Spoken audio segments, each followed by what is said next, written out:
Ambassador Sarah Chen had always found the Galactic Embassy's crystalline halls oddly peaceful.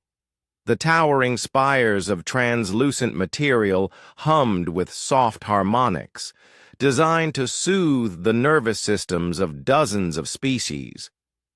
Today, however, that peace shattered like glass under a plasma cannon. The Kethtar had come without warning.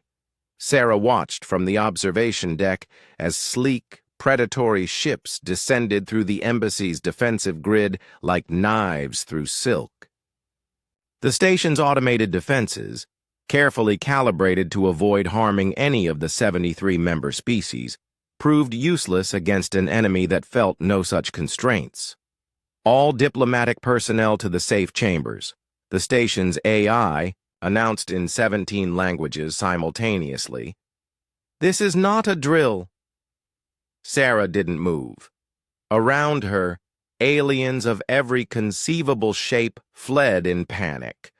The tall, graceful Velthari swept past like living wind chimes, their crystalline bodies singing. Anxiety. Squat, armored Grexon rolled into defensive balls, their 6 eyes rotating wildly. Even the mighty Drakmiri, whose empire spanned 3 spiral arms, scattered like startled children. But Sarah Chen remained at the viewport, watching the Kethtar boarding pods attached to the embassy's hull like metallic parasites. The Kethtar were newcomers to galactic society, a species of hunters who had unified their homeworld through conquest rather than cooperation. They viewed diplomacy as weakness, negotiation as prey behavior. For months, they had demanded territory cessions from smaller species, backing their claims with increasingly aggressive fleet movements. The embassy doors burst open with a sound like thunder. Kethtar warriors poured through, 8 feet of scaled muscle, plasma rifles crackling with deadly energy. Their leader, identifiable by the bone spikes jutting from his skull, surveyed the chaos with predatory satisfaction. "Where are your defenders, little prey things?" War Commander Teclon growled, his voice a subsonic rumble that made the floor vibrate.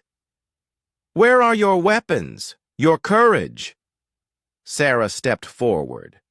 The Kethtar warriors swung their weapons toward her, but she kept walking, hands clearly visible and empty. She was small by galactic standards, barely 5.5 feet tall, with graying hair and laugh lines around her eyes.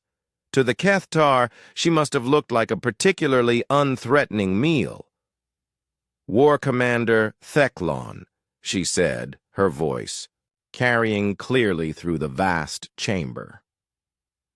"I'm Ambassador Sarah Chen, representing the Terran Federation.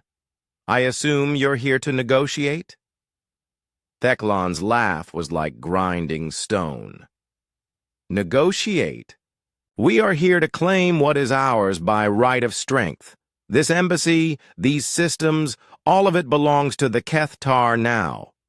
"Interesting," Sarah replied, pulling out her portable holopad. "According to Galactic Maritime Law, Section 12, Subsection 4, any hostile takeover of diplomatic installations constitutes an act of war against all represented species. That would be, let me see, 73 civilizations, commanding approximately 40,000 warships." The war commander's scaled brow furrowed. "You think your paper laws frighten us?" "Oh, I'm not trying to frighten you," Sarah said mildly. "I'm just curious about something. You unified your homeworld through conquest, correct? How long did that take?" 17 of your years, Teclon replied proudly. "We crushed all opposition." "Impressive. And your homeworld has a population of what, 8 billion? 9 billion Kethtar serve the War Empire." Sarah nodded thoughtfully. 9 billion. "And you managed to unify them all through superior military strategy and overwhelming force." "Yes!" Teclon's chest swelled with pride. We are the ultimate predators. Fascinating, Sarah continued, still scrolling through her holopad. Because humanity unified a world of 8 billion people, too. Took us about 6,000 years with several major setbacks. We're clearly not as militarily efficient as you are. The Kethtar warriors exchanged glances. Where was the fear? The begging? This wasn't how prey was supposed to behave. However, Sarah continued conversationally, I noticed something interesting in your approach. You've been demanding territory from smaller species. The Velthari, the Micron Collective, the Outer Rim colonies. Very sensible, really. But I'm curious why you haven't made similar demands of, say, the Drakmiri Empire or the Zerion Republic. Theclon's eyes narrowed. We choose our battles wisely. Ah, so you do understand the concept of calculated risk assessment? Excellent. Sarah looked up from her holopad with a pleasant smile.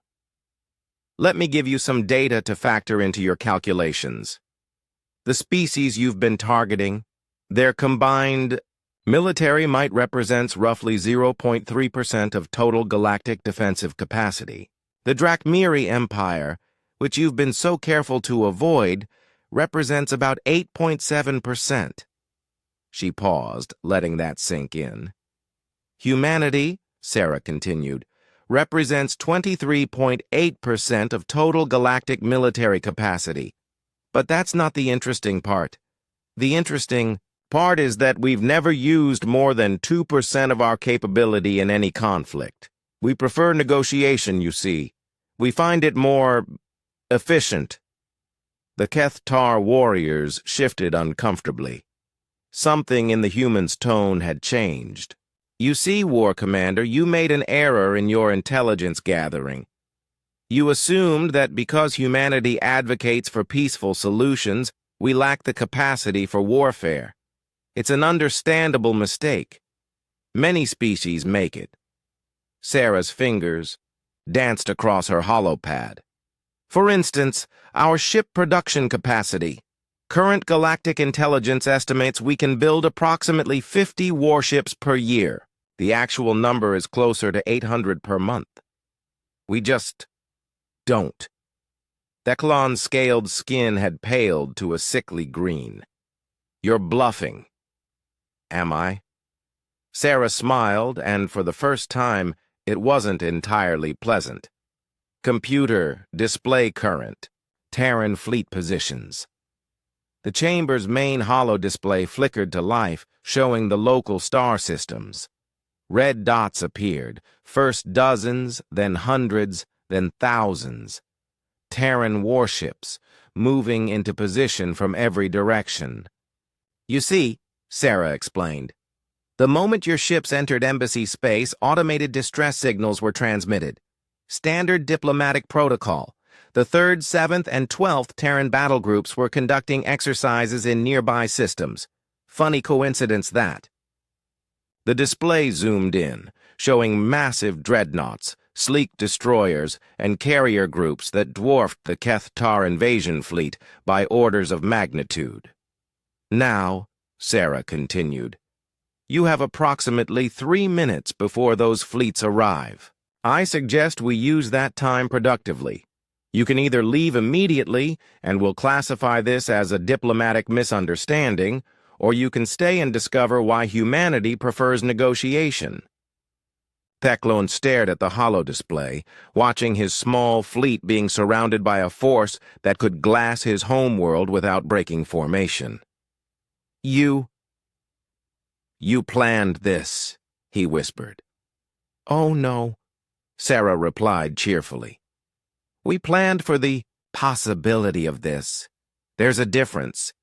We've been negotiating with hostile species for 6,000 years, War Commander.